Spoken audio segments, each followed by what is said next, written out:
This is Metabolic Mastery, a core medical technologies podcast dedicated to advancing knowledge and practice in metabolic testing. Welcome to Metabolic Mastery, brought to you by Core Medical Technologies. I'm Dr. Marc Humbert. This is Dr. Cameron Garber. And today we are doing part 2 of Test What You Intend to Measure. So we're going to dive into the specific test protocols. How do we want to set those up? And again, what are we looking for with each of those? So last time we talked about a bunch of different types of tests. We talked about VO2 Max testing, substrate, fatigue resistance, data collection, zone confirmation, zone recovery, so many different tests. So exciting. And so what we're now going to do is get a little bit more granular with each of those tests. And how do I want to set up the protocol to test specifically for what I'm trying to measure with each of those tests. So let's dive right into VO2 Max, especially because that's just the most common, right? People are more familiar with VO2 Max. That's it's a very buzzwordy term right now. Yeah. And you're kind of hearing it everywhere, right? Zone 2 and VO2 Max are kind of our big terms right now. And so let's talk about what we're finding with VO2 Max. Yeah, and it's interesting. They're both very buzzwordy things. I would argue you probably, if you really want to find zone 2, you probably should do a different protocol than a VO2 Max protocol. That finding a true VO2 Max is going to be a different protocol than where you find a true zone 2. So VO2 Max. The key is we want you to get to max. You want to max out. It's hard. It's going to be awful. Well, for a second it will be. Yeah. Like it should be if you're truly going to max. Depending on how well conditioned you are, if you do a lot of training where you go to your max or very close to your max, then it'll be less awful, or you'll just be used to it. Yeah. But that's the idea, is we want to take you as close to your physiological max as we can safely get you. And so that's a VO2 max. For that, you'd want to do a good, healthy warm-up ahead of time. And this warm-up is going to be a little bit longer than with some of our other testing. Yeah, like 7 to 10 minutes, even up to 15 minutes, depending on the athlete or person you have testing. So they'll want to warm up pretty good and then cool down decently well as well. Less important for the cool down, just because you're not taking as much of a look at the substrate utilization on the ramp up. You're really just going for that peak number. And so warm them up really, really good, cool it back down, hit the test. Yeah. Really good. Test duration, 8 to 12, 15 minutes is kind of pushing it.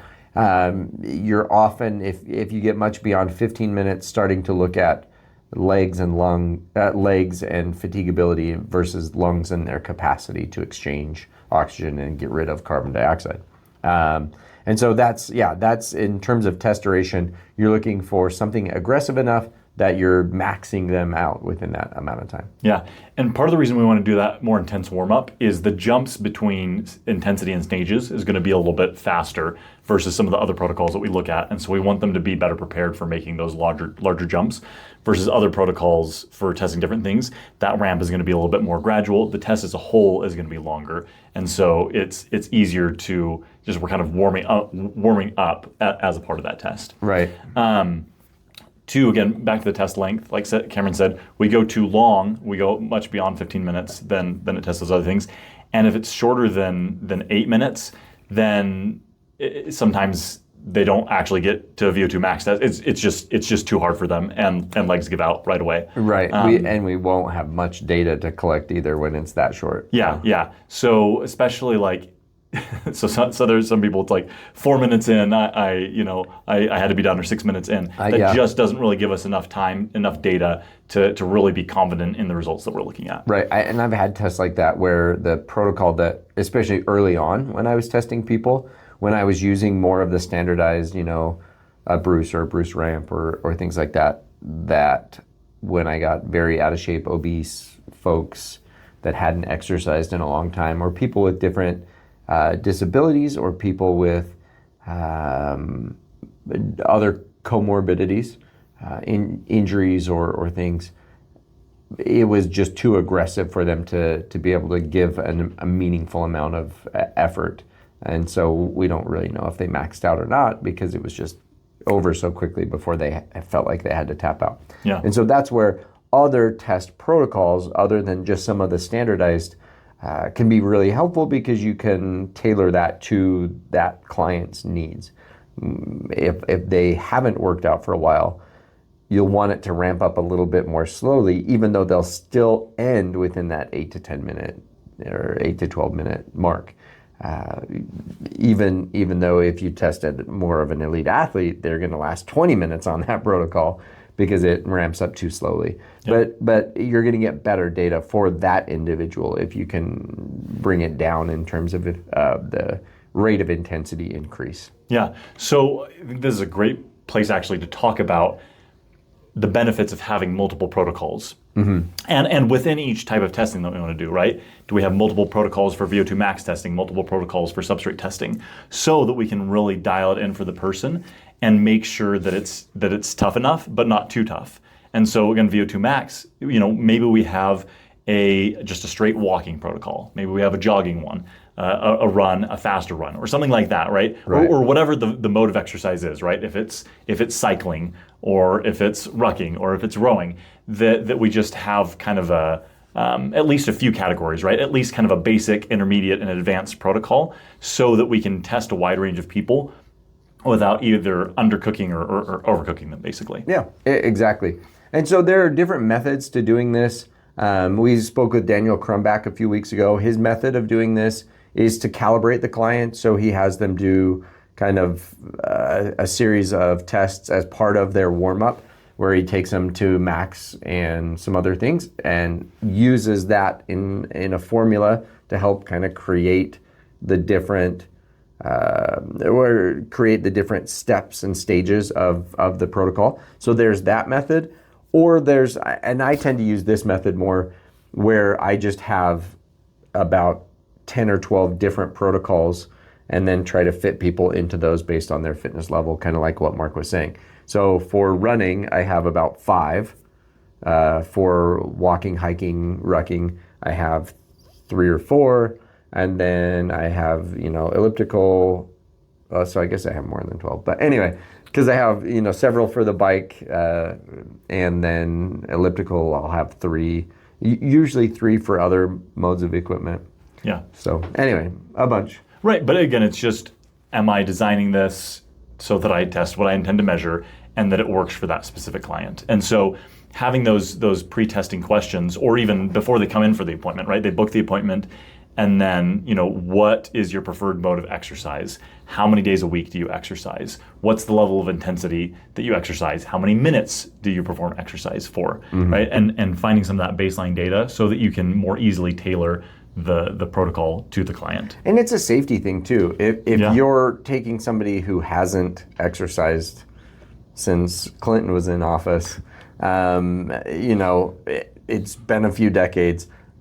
We probably need to make sure we're ramping things up slowly. We probably need to make sure that they're cleared for exercise, things like that. But also that we're not being so aggressive that we're putting them in harm's way. Because treadmills or other things like that, people can trip or fall or have some kind of problems. And so doing our due diligence to make sure that we're applying a test, then we're not ramping it up so fast or so steep that they're going to fall right off the back of the treadmill. Yeah. And so even at times, if it is somebody that's overweight, out of shape, or hasn't exercised in quite some time, that's one of the things. What's your familiarity with a treadmill?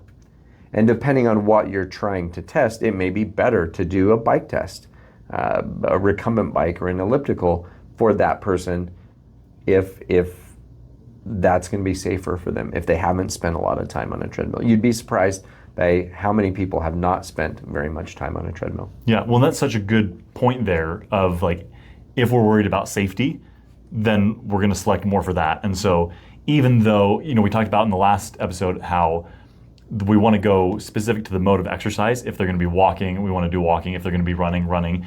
But in cases where safety really is a big concern, then they might not be as dialed into the form of chosen exercise, but it's going to give them really some good data to work with and help them start making really positive changes in terms of their health. Or that informs which piece of exercise equipment we want them to start out with. It's like, maybe let's start on a recumbent bike until we build up a base of fitness, and then we'll do another test for walking, hiking once we've kind of built up your capacity to handle higher intensity exercise.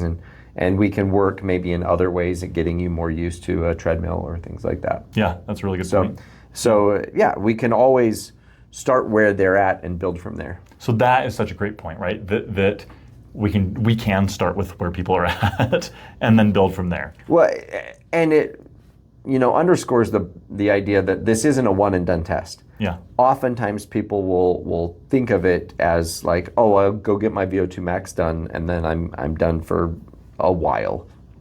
And I would argue we should be getting testing done fairly regularly to see how what we're doing with our fitness is changing those metrics and changing things around so that we can keep dialing in and make sure that all this effort we're putting forth in our fitness is actually bearing the fruit that we're hoping it will. Absolutely. Well, yeah, just instead of just taking one snapshot and thinking we stay there forever, right? Being able to get a more complete picture. Right. If we train according to the snapshot that we got, we should see changes, and based on those changes, we should update and adapt. And that's why doing the testing is so important, and redoing the testing is so important. So the way we talk about the test results with our clients as they're testing can really help change their mind frame and mindset around the testing. Yeah. So when you come back in for your follow-up test, using language like that helps them to go, oh, this isn't just a one and done thing. Well, and that goes back to what we talked about before with looking at VO2 as a vital sign. Mm-hmm. We're looking at blood pressure. We're regularly taking those things to see if the medication is working, right? Other medications, we regularly perform the blood work to see, is this having the intended effect? And so we're testing regularly and seeing if our intervention is actually meeting the goal that we have with it. And so same thing with that. If we're really looking at VO2 as a vital sign, then we want to test that regularly so that we, again, find out if our training is actually moving us in the direction that we want to be. Are our efforts in line with our goals? Right. Yeah. Even with strength training, we'll often do a 1 rep max or a 3 rep max every so often to see, has my capacity increased? So we should kind of do the same thing with our cardiovascular fitness, where we test to see, has my capacity increased and how do I adjust accordingly? Yeah.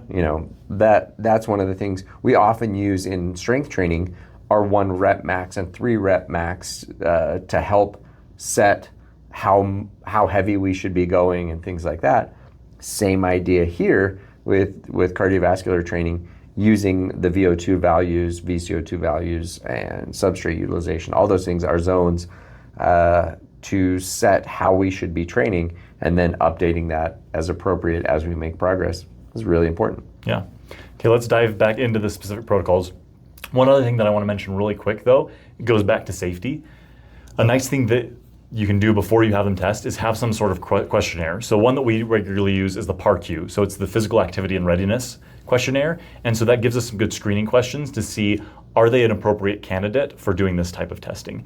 There's actually very few kind of absolute contraindications to testing. There are some, but being aware of those and screening people appropriately will help in keeping them safe. Mm-hmm. Okay, so we did VO2 max. Now let's go into our zone testing protocol. We want to find out our 5 heart rate zones. What is that going to look like? Why do we do the testing that way?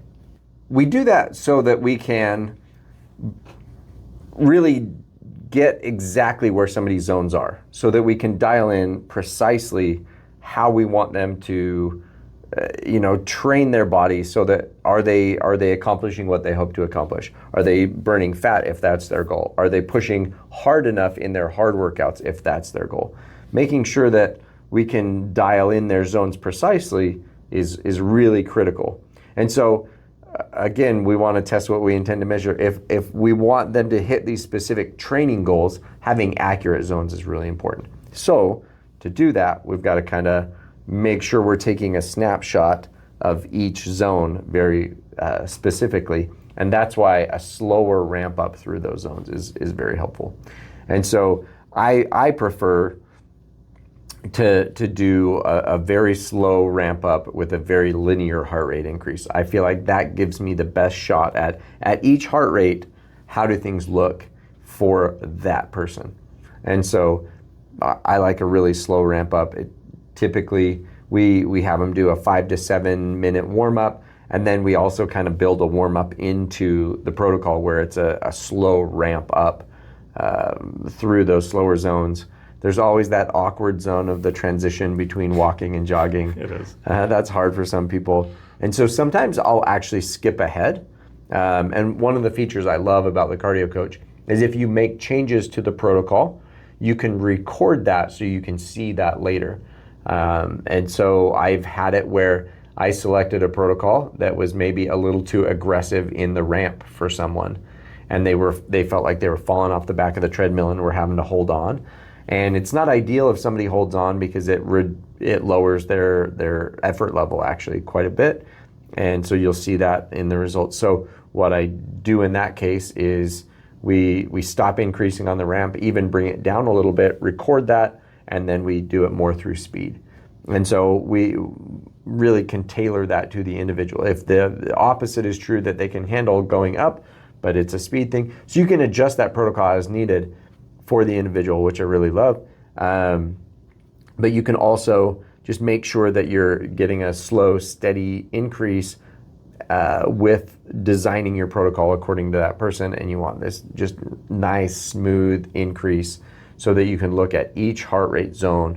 And then from there, you can really break that down so much more easily. Yeah, well, that's where we're looking at just a longer test overall, whereas the VO2 Max test was kind of the 8 to 12 minutes, maybe up to 15 minutes.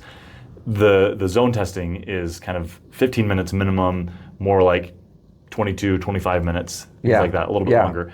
And so in that way, the 1 minute stages, there's not big jumps in heart rate each stage. And so sometimes the 1 minute stages, if we're doing a VO2 Max test, will still be pretty intense, and you'll see a significant heart rate bump up stage to stage. But where we're just kind of zooming in on those changes and trying to make that really linear, we're changing a couple of beats per minute in heart rate with each stage. And so that allows us to really zoom in, especially in zone 2, where that ends up being really important about having that really accurate, so that we make sure that we're optimizing for the type of changes that we want to see in zone 2. Yeah. Okay. Let's do so kind of our general substrate testing. So this includes fat max, which that's just what's your maximal rate of fat oxidation in grams per minute, or what some people will call the metabolic efficiency point, or what you like to call the metabolic effectiveness point. Yeah. That kind of 0.85 RER, where we're at that 50-50 fat to carb burn ratio. Yeah. So let's talk about that. So looking at those things, again, you want it to be a slow, steady ramp up. For me, again, linear as possible. You can achieve that, I feel like, a little bit more easily with the 1 minute stages, but some people do like to achieve a steady state before they make that next jump to see, they look at more stages with different speeds or inclines or things, but they want to achieve a steady state before they bump up to see if that really is kind of where that settles in, or if they're still creeping up. Yeah. Well, and the nice thing about this test is it doesn't have to be as intense as some of the other tests. Once we get that data dialed in, the test can conclude. So instead of having to go up into that really intense effort, it's okay, we found that point, and then once we drop below that point, the test can end. And so even though it is more dialed in, it's those slow, gradual stages, it's kind of a more comfortable test overall because we're not pushing in those higher intensities. Right. So it lasts a little bit longer on the one hand because we're ramping up really slowly, but then because we don't have to take it to max, it cuts off some time there. So give and take. But the idea is we want to look really granularly at that. And so making it take a little bit longer and really looking at that stage, you'd want to do this in the long form testing mode as well, instead of the VO2 testing mode, which is more a graded exercise test. This would be more of just the data collection mode where we really want to slow things down and take a good look. Yeah, and so this test is like lengthwise probably going to be more like 30 minutes or something like that. Right, and really it's around really dialing in zone 2. Yeah. Good point. Good point. Okay, so the fatigue resistance test. What would we want? What mode would we use in terms of VO2 versus VO2 long, and then what are we looking for in that one? Yeah, so with the fatigue resistance testing, there's a lot of different ways you can do it. You're going to want to do all of them in the long form testing mode.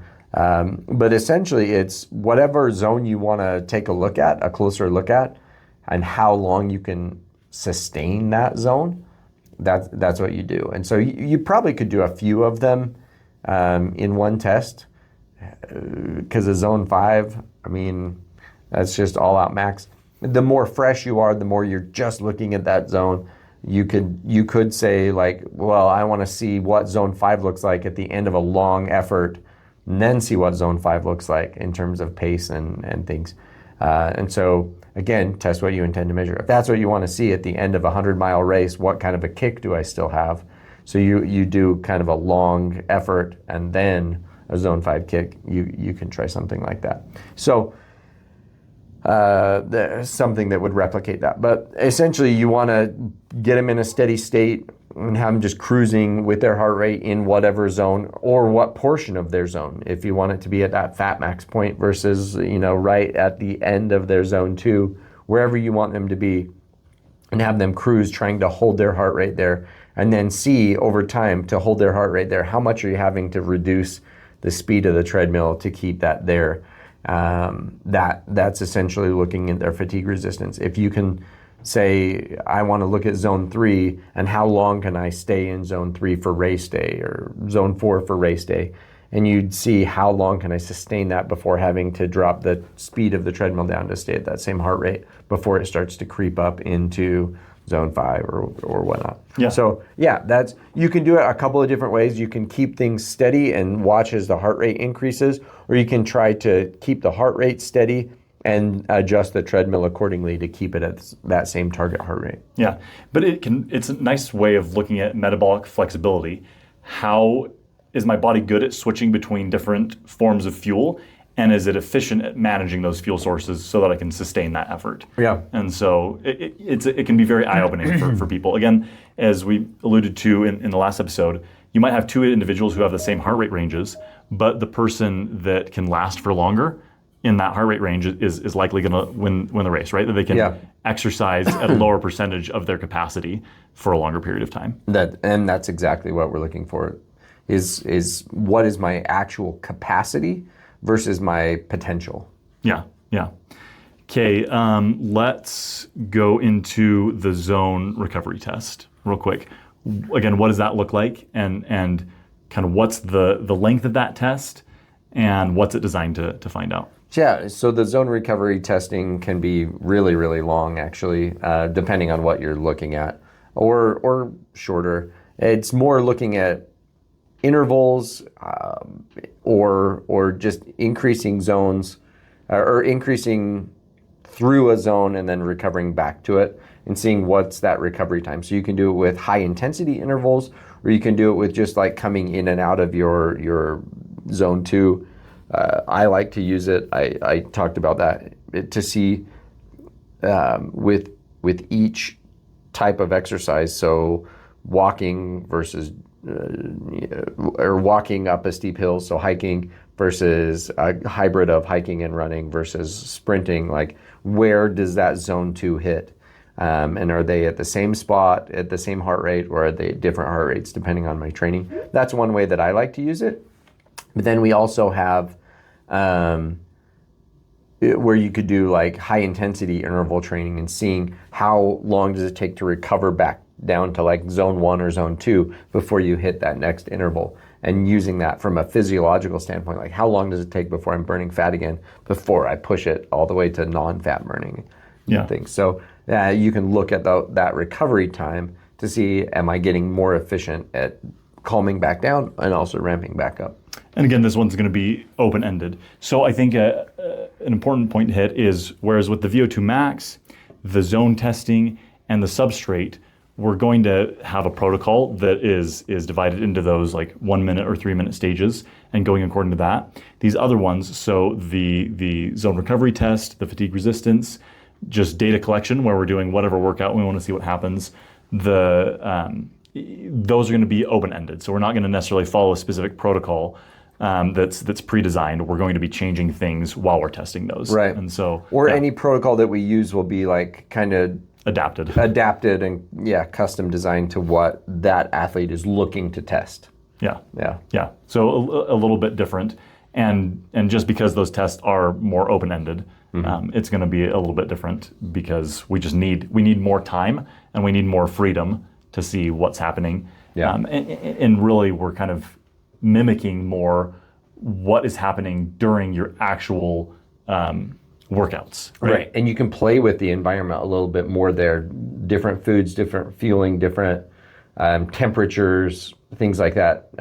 Often you can play with those to mimic whatever environment you're training for. Yeah. But I think this is nice because having this variety of testing really lets us kind of, for the things that really need to be standardized, that we want to look at kind of the single point in time, really helpful, but then also to see kind of some of those environmental changes add a little bit more variability into the mix. It allows us to kind of span that spectrum and change the test according to, again, what are we looking to measure? Yeah, exactly. So we can actually test what we're trying to measure. Yeah. And so I love the data collection mode for that because it gives me so much more flexibility to test what I intend to measure. Yeah. So I think kind of a final point is that there really isn't a right or wrong way to test per se. It's just, is the testing that I'm doing having the effect that I want to do? And so it's like, I could perform, I could say I'm testing a VO2 max and I could have the craziest protocol. It's like, well, if I don't really care about VO2 max, then that doesn't matter as much. Right. But it's just, it's knowing beforehand, what am I looking to get from the results of this test? What am I hoping to find out? How am I hoping to help this client? And then when I have that, when I'm sure about that, right, I know beforehand what the outcome is that I'm trying to find out the information for, then I can choose the right test and be confident in the results that I'm getting. Exactly. Awesome. Okay. So I think that about wraps it up. I know that was kind of a quick run through of those tests, but really it's kind of the mix between art and science. Right. And so that's something that you and I talk about all the time. All the time. There's definitely an art to the testing and interpretation of testing that you can only really gain through practice and doing it and really thinking about, okay, with this individual, what are we looking to test? What's the best way that I can test that? Definitely, we're happy to be a resource for people if you've got questions on how to do that. We'll tease out also we've got a third part to this series where we're actually going to show you in the software how to build some of these protocols so that you can customize that to whatever you're looking to do in your gym or clinic so that it really can fit. So we'll show you how easy the software makes it to build those protocols, how quick and easy you can do that so that you're testing what you intend to measure. Yeah. Well, I just think with you, one of the cool things you've done, Cameron's a questioner, right? Why does this work? Why do we do it this way? But you've used that curiosity and combined it with these available testing options to answer a lot of really cool questions, to look at a lot of different things. And so understanding the science and then applying it through testing a bunch of different conditions and seeing what happens, is just a great way to get really familiar with this and then to be more confident when you explain things to people. Because Cameron's run all these different types of testing, he knows what questions to ask people, and then he knows, there's different ways to help them get buy-in for actually doing this type of training. So he mentioned before of hey, let's do a zone confirmation test where you do your workout and you come in and we test them. We test you again, and we find out how closely does that mimic what we found with the original test. Right. Well, and that's honestly why we wanted to do this podcast, was to kind of crack open Marc and I's heads and kind of let you learn from some of the experiences that we've had, as well as bring in other professionals like Daniel Krembach we had on the other day and others who will be able to impart some of their knowledge, their experience and things to give you a jump start at testing in a meaningful way, at thinking through some of the things to do to optimize your testing so that we can help you get awesome results and really benefit you and your clients and maximize the results that they're getting. Absolutely. Thanks so much for joining us this episode. As always, remember to like, follow, and subscribe for more content like this, and we will catch you next time.